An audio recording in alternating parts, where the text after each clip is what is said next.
एक मिनट बस। ओके,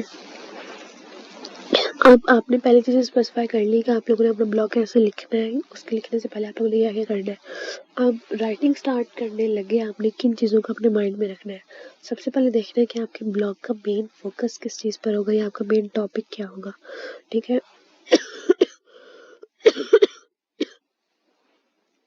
उसके बाद टॉपिक से रिलेटेड आप अपनी एक डोमेन सेलेक्ट करते हो। वही सारी चीज़ें आगे कि आप अपनी नीश स्पेसिफाई करते हो, अपनी डोमेन सेलेक्ट करते हो कि लोगों को पता चले कि आप बेसिकली अपना ब्लॉग लिख किस बारे में रहे हो। उसके बाद अपने ब्लॉग का एक नाम, फॉर एग्जाम्पल आपने देखा होगा कि डिफरेंट फूड ब्लॉग या ट्रैवल ब्लॉग्स जो भी होते हैं उन लोगों ने एक अपनी जो प्रॉपरली अकाउंट का नाम या अपनी जो डोमेन का नेम है वो स्पेसिफाई किया होता है। ठीक है, उसी तरह से जब आप अपना कोई अकाउंट बना रहे हो कहीं पे या पब्लिश करने लगे हो, जो अकाउंट बनाने लगे हो, तो वो आईडी नेम या डोमेन नेम जो होता है वो आपको उस चीज़ को स्पेसिफाई कर देता है कि अगर हम इस अकाउंट के अंदर जाएं या हम इस चीज़ को अप्रोच करें तो हमें अंदर क्या मिलेगा, मतलब किस चीज़ से रिलेटेड ब्लॉग्स वगैरह मिलेंगे। तो वो आपकी जो डोमेन नेम होती है, आपका ब्लॉग नेम होता है, वो बहुत इम्पोर्टेंट होता है इस चीज़ में। उसके बाद आपने सबसे पहले अपने माइंड में आइडियाज़ लेकर आने होते हैं कि हाँ अब हम लोग का ये टॉपिक है या ये हेडलाइन है, तो आगे हमने इसके ऊपर क्या लिखना है या कैसे लिखना है। उसके बाद एक चीज़ होती है कि कंसिस्टेंसी। सबसे पहले अगर आपने लिखना स्टार्ट किया ना तो ये नहीं होना चाहिए कि आप महीने में मतलब जाके कहीं भूल के आपको याद आ जाए कि हम ब्लॉग भी लिख रहे हैं तो हम बाद में जाके एक आधा ब्लॉग पब्लिश कर लो। इसमें ये होता है कि आप अपनी एक टाइमलाइन सेट कर लेते हैं कि हमने इतने दिन बाद अपना कैलेंडर सेट कर लो कि इतने दिन बाद हमने ब्लॉग पोस्ट करना है। अब वो टॉपिक वगैरह उस ड्यूरेशन के दौरान अपना टॉपिक अपने आइडियाज़ वगैरह लिख कर रख लेते हैं और उस स्पेसिफिक टाइम के अंदर अपना एक ब्लॉग पोस्ट कर लेते हो। अगर कंसिस्टेंटली इस चीज़ को पोस्ट करते जाएंगे ना या कंसिस्टेंटली इस चीज़ पे काम करते जाएंगे तो तब फिर आपकी जो रैंकिंग है वो ज़्यादा अच्छी हो सकती है या जो गूगल का एल्गोरिदम है उस पे ज़्यादा इफेक्टिवली वर्क कर सकता है। दूसरी चीज़ होती है कि क्रिएटिविटी, प्लेजरिज्म ना हो, कॉपी पेस्ट वाला एलिमेंट ना हो, आपने खुद से लिखा हो, क्वालिटी कंटेंट हो तो वो आगे से रैंक होगा। अब रैंक होने वाली क्या सीन है कि जब गूगल पे आप कोई भी चीज़ सर्च करते हो ना तो वो आपको टॉप वेबसाइट्स देते हैं कि जिन्होंने बहुत अच्छा उस चीज़ पे या उस कीवर्ड पे कंटेंट लिखा होता है। तो उन टॉप वेबसाइट्स में आने के लिए आपको भी क्वालिटी कंटेंट लिखना पड़ता है। स्टार्टिंग में नहीं होता लेकिन आहिस्ता आहिस्ता करके जब आप इस चीज़ से यूज टू हो जाते हो, जब आप लिखना स्टार्ट कर लेते हो तब आपको आराम से वो सारी चीज़ें पता चल जाती है। नेक्स्ट है कि इन्फॉर्मेशन। जब भी आप कोई चीज़ लिख रहे होते हो, सॉरी, जब भी आप कोई चीज़ लिख रहे होते हो तो उस चीज़ के बारे में आपको पहले बात ये है कि आपको टोटल इन्फॉर्मेशन जनरल नॉलेज होना बहुत ज़रूरी है। जब आपके खुद के पास ज़्यादा नॉलेज होगी या इफ़ेक्टिव नॉलेज होगी तभी आप उसको ज़्यादा अच्छी तरह से ऑडियंस को कन्वे कर सकोगे। एंड फोर्थ थिंग इज़ कि आपके कंटेंट में यूनिकनेस होनी चाहिए। मतलब वही चीज़ आ गई कि प्लेजरिज्म वगैरह ना हो, कॉपी पेस्ट ना किया गया हो, खुद से आप लिखो। स्टार्टिंग में इशू होता है कि कई दफ़ा आपकी ग्रामर मिस्टेक्स होती हैं या इस तरह की कोई भी चीज़ होती है, लेकिन आहिस्ता आहिस्ता जब इंसान लिखना स्टार्ट करता है ना या कंसिस्टेंटली उस चीज़ को लेके चलता है तो वो सारी चीज़ें साथ साथ सेट होती जाती हैं। और काफ़ी टूल्स भी हैं अब तो जो आपके पूरी ग्रामर या स्ट्रक्चर वगैरह को सेट कर देते हैं। तो द बेसिक थिंग इज़ कि क्रिएटिव या यूनिक कंटेंट होना आपका लाजमी है। उसके बाद अब आते हैं कि ब्लॉग का स्ट्रक्चर क्या होता है।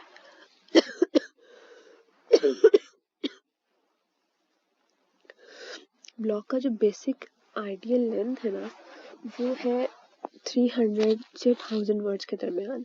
अब ये लेंथ आपकी 300 वर्ड्स से नीचे भी हो सकती है या 300 से 1000 वर्ड्स के दरमियान हो सकती है। 1000 से ऊपर ना हो क्योंकि 1000 से ऊपर वाला जो होता है ना वो होता है आपका आर्टिकल। ठीक है, ब्लॉग आपको बहुत डिटेल लिखने की ज़रूरत नहीं है, बिल्कुल भी टू द पॉइंट रह के बात करते हैं, टॉपिक से आगे पीछे नहीं होते। अपने जो आइडियाज़ है या जो भी आपने बात कन्वे करनी है उसको इफेक्टिवली कन्वे करने के लिए आपको क्रिएटिव होना एक तो ज़रूरी है। दूसरी चीज़ ये है कि आपने अपने टॉपिक के इर्द गिर्द ही रहना है, आगे पीछे नहीं होना। क्योंकि कई दफ़ा हम लोग लिखते ना मतलब कहीं और चले जाते हैं, तो वो चीज़ आपके ब्लॉग में एक्सेप्टेबल नहीं होती। क्योंकि एक तो इसकी वर्ड लिमिट पे आ जाता है कि आप 300 से 1000 वर्ड्स के दरमियान ही लिखते हो। ज़्यादा लेंथी ब्लॉग्स वैसे भी कोई पढ़ना पसंद नहीं करता।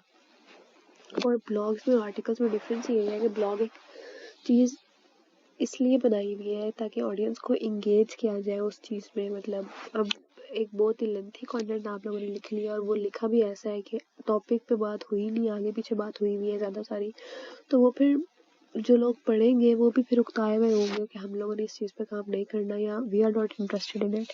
तो फिर इस वजह से आपको एक तो आइडिया लेंथ पे फोकस करना पड़ता है, दूसरी चीज़ आपको टू द पॉइंट रहना पड़ता है। सबसे पहले लिखने से पहले आप लोगों ने क्या काम करना है कि अपने माइंड में या पेपर पे आउटलाइन एक स्केच कर लें पहले कि हमने ये पॉइंट्स डिस्कस करने हैं, बॉडी में ये होगा, इंट्रोडक्शन में ये होगा और कंक्लूजन हम लोगों ने इस तरह से देना है, और उसके बाद लिखना स्टार्ट करें तो that will be much easier for you. Blog के स्ट्रक्चर में सबसे पहली चीज़ आती है कि आप लोगों ने हेडलाइन क्या देनी है। अब हेडलाइन होनी चाहिए, आप उसमें आपका कीवर्ड मस्ट हो। कीवर्ड वो चीज़ होती है कि हम कोई भी चीज़, कोई ऐसी भी चीज़, कोई भी वर्ड वगैरह जब हम गूगल पे सर्च करते हैं ना, जिसके बारे में वो हमें रिजल्ट्स देता है। फॉर एग्जांपल अगर मैं लिखूँ कि what is a blog post, तो मेरी वो ब्लॉग पोस्ट जो है ना वो मेरा कीवर्ड होगा कि मैं आपको एक चीज़ इनपुट दे रही हूँ कि मुझे इस चीज़ का आउटपुट चाहिए, तो मुझे इस चीज़ के बारे में इंफॉर्मेशन चाहिए कि जो भी ब्लॉग उसके पास है वो मुझे वो प्रोवाइड करे उस स्पेसिफिक चीज़ से रिलेटेड। ठीक है, तो वो आ जाती है आपके कीवर्ड में। और हेडलाइन में होना चाहिए, सबसे पहले बात आपका कीवर्ड होना चाहिए। दूसरी चीज़ हेडलाइन ऐसी होनी चाहिए कि लोग मतलब पढ़ें। अब जैसे प्रोक्रेस्टिनेशन का था, हाउ टू ओवरकम प्रोक्रेस्टिनेशन, अब कीवर्ड है हाउ टू ओवरकम प्रोक्रेस्टिनेशन या सिंपल प्रोक्रेस्टिनेशन। ठीक है, आगे लिखा हुआ है 9 tips and tricks to eliminate this habit या to get rid of this habit. तो वो चीज़ आ जाती है कि आप लोगों ने थोड़ा सा उसको अट्रैक्टिव इस तरह से बनाना है कि लोग मतलब डायरेक्टली उस पर जाए, और जितना शॉर्ट रख सकते हैं, जितना टू द पॉइंट रख सकते हैं उतना ज़्यादा अच्छा होता है। इंट्रोडक्शन में आ जाता है कि हम अपने कीवर्ड को एक्सप्लेन करते हो। इंट्रोडक्शन में सबसे पहले हमने क्या करना है कि हम प्रोक्रेस्टिनेशन पे लिख रहे हैं, तो प्रोक्रेस्टिनेशन को एक्सप्लेन करेंगे कि वो होता क्या है।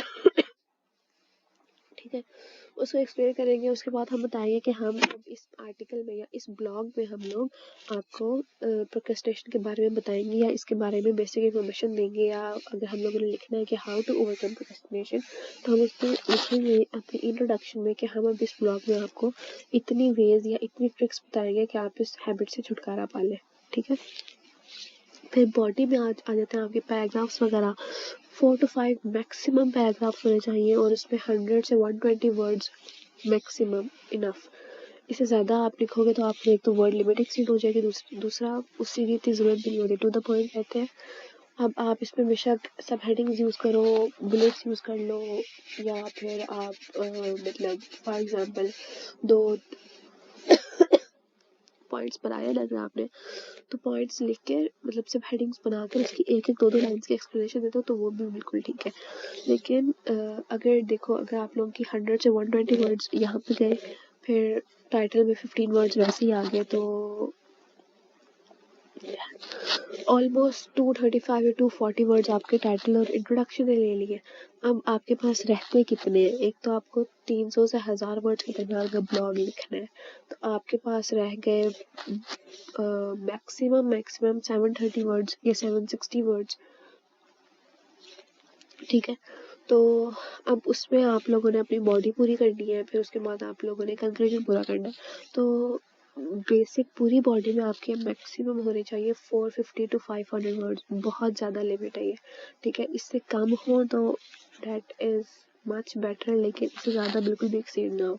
और कंक्लूजन में आप टोटल एक ओवरव्यू देते हो, वो आपकी अपनी चॉइस होती है कि आप बेशक उस टॉपिक को अपने ब्लॉग के हिसाब से कंक्लूड करो या उसके अंदर आप अपना पर्सपेक्टिव बयान कर दो कि ये चीज़ मैंने ऊपर तो लिखी है, या ऊपर जो कुछ भी लिखा हो उसके बारे में मैं ये चीज़ सोच रहा हूँ, या आप ब्लॉग लिखने के दौरान भी ये चीज़ कर सकते हो। फॉर एग्जाम्पल आपने सब हेडिंग्स लिखी है ना, तो उसमें कोई चीज़ बताई है और उसके बाद बताया कि in my opinion this is like this और वट एवर, ठीक है।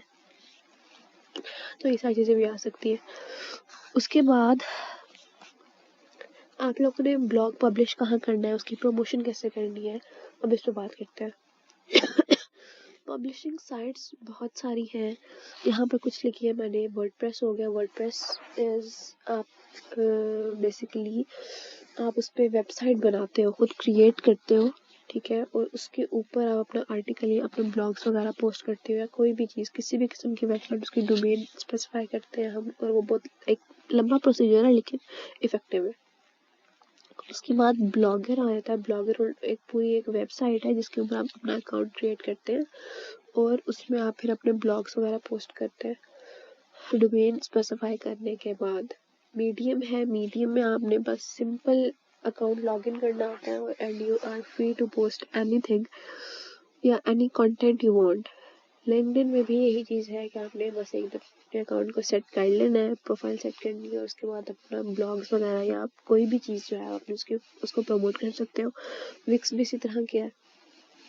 अब नेक्स्ट चीज़ है कि आपने कोई भी प्रोफाइल बनाई है, कोई भी चीज़ बनाई है, उसको अपने सर्कल में, सोशल मीडिया पे या इस तरह आगे पीछे शेयर करते हैं, ताकि एक तो आपका कंटेंट लोगों तक पहुंच भी जाए, दूसरा उसकी प्रमोशन भी हो जाए।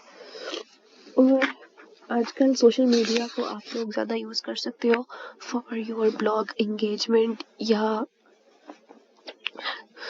टू ग्रैब मैक्सिमम ऑडियंस, ठीक है। उसके बाद एक बेसिक एलिमेंट आ जाता है कि आप अपना बिजनेस तो प्रमोट कर रहे हो, लेकिन दूसरे ब्लॉगर्स के साथ कोलैबोरेट करके भी कोई प्रोजेक्ट वगैरह कर सकते हो या कोई काम कर सकते हो।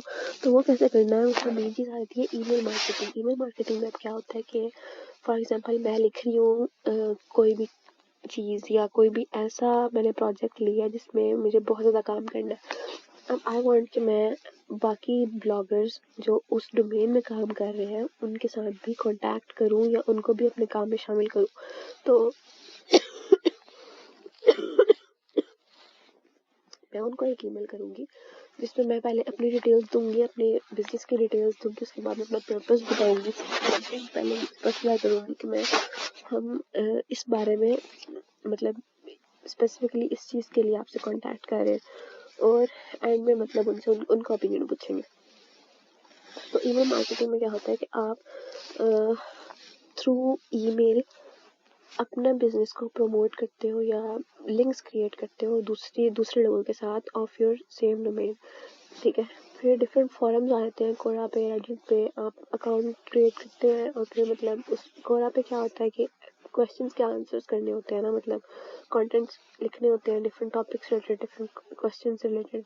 तो वो